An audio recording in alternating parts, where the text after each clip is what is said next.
Hey guys, welcome to the It's Called Football pregame show. I'm your host Ben Rycroft. With me as always is Duane Rollins from the 24th Minute. We're going to be here every week breaking down the matchups, the team that they're going to be facing this week. Obviously it's Kansas City, but we're going to try and give you as much information ahead of time as we can so you have the knowledge to go forward with that game.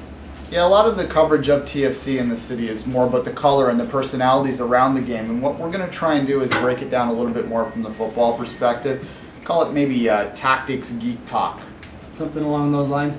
But we're going to give you the matchups, who's going to be the key matchups for that week, what they need to do to break down the defense, the offense, how they need to go forward with the success. So let's get right into it. Kansas City obviously is the opponent this week. What does Toronto need to do to break down this team? Yeah, Kansas City is one of those middle-class, middle-of-the-road kind of MLS teams. They're generic in a lot of ways, like a lot of teams in this league. If Toronto wants to jump in and be a contending team, be a true playoff team, then they're going to have to jump past teams like Kansas City. So this week is a big first test. Kansas City's strong through the middle. They've got Jimmy Conrad at the back, who a lot of people are touting as one of the preseason favorites to win Defender of the Year in MLS. They got Kevin Hartman at the back. He's a great goalkeeper that's been around a long time in this league, knows how to organize defense and knows how to play the game, and Kansas City will draw its strength from there. One of the big questions with KC is their attacking options. They really don't know who's going to score the goals. They brought in some younger players, but they're not proven just yet. Claudio Lopez came in as a DP last year. That didn't quite work out. He's come back at a reduced salary, so maybe that will help. The pressure's off a little bit there, but this is a team that's going to draw its strength from the back through the middle, and it's going to draw a lot of strength through its home field advantage. Okay. Big question mark this week is obviously the pitch. And the stadium they're playing at, Community America Park, is a wide pitch, it's a bouncy pitch, and it's a turf pitch. So what does Toronto need to do to counteract that? Yeah, it's a really bouncy kind of pitch, and the fans can practically reach out and touch the players. A lot of what you're going to need to do anytime you're playing in a smaller area is you're going to need to control the ball on your foot. That's just what it is. A direct style doesn't really lend itself to those pinball kind of places. You need some skill on the ball. So I think that the key here is going to be Guevara and Di Rosario, like it's going to be for a lot of the season. They're going to need to control the ball. They're going to need to create from the midfield, and they're going to need to hold the ball up and get the ball down pitch in an effective, creative way. It's going to also put a lot of pressure on the back line. A lot of questions going into the season where the center of the Toronto defense will be. Kevin Harms, Adrian Serio, well, this is going to be a big first test because that first pass from the back line forward is going to be a big thing. Be a good one. Yeah. So let's talk a little bit about the back end for Toronto, the goaltending situation right now. We're hearing that Greg Sutton has picked up an injury. So is it going to be Brian Edwards, Stephen Fry, or is Greg Sutton in fact going to get the start?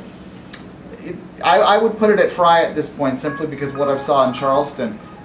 Stephen Fry Greg Sutton has a baby finger injury, and that's tough for a keeper to deal with when your hands are hurt. So it might be another week out. I don't think Fry has won the starting position, but by all accounts, he had a strong camp, and it would not shock me at all if he gets the nod today. Now, by all accounts, Toronto FC's striking is going to be its strongest point this season. Pablo Vitti pick up in the offseason. Chad Barrett looking to pick up a bigger role. Is there room for Danny Dichio on this team? I hope so, because Danny Dichio still has a lot to bring. He may not be a 90-minute player anymore, but he still holds the ball up as well as anyone in MLS. Still has these really nice little touches down the wing. He can pass the ball as well as anyone on TFC. 30, 40 minutes a game, maybe the occasional start against a team where a more physical presence is needed. I think that's Danny Dichio's role. And that said, we might see him in this game because of the smaller pitch and because we're going to need that kind of hold-up presence. So I do hope that Dichio gets a run out today, and I think that it would be the right strategy to take. Now let's talk crystal ball time. Soccer gods, what are they telling you today? I think this is going to be a tough game because of the pitch. Toronto had all sorts of problems last year in September. A different team, I appreciate now, but it still is a tough place for any team in MLS to play. If you go down and you get a 1-1 draw in this game, that would be a good result. What you really want to do is you want to avoid a team like Kansas City jumping forward in the standings a great deal, because this is one of the teams Toronto's going to have to bypass to make the playoffs.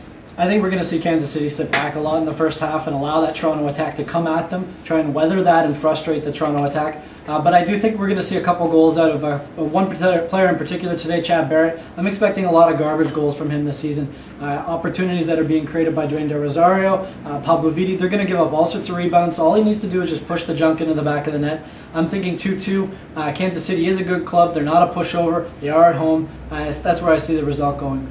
And as we go forward, we want to bring in some experts from around the region. So we're going to have coaches coming through and other people to talk to you about what they need to do, what Toronto needs to do that day to break down the matchups and get the 3 points. So for Duane Rollins, I'm Ben Rycroft. You don't know the game until it's called football. From the It's Called Football show, we just got done shooting the pregame show, and we're going to be starting a postgame show for the home opener. But what we need from you guys right now is a little help in naming these shows. What do you think?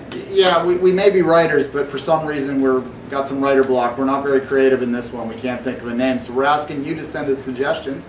You can email me through my website, 24thminute.com. And you can get me through metronews.ca. So get at us over the next couple of weeks. The best one's going to win some merchandise. We got a signed ball, jersey, and a scarf.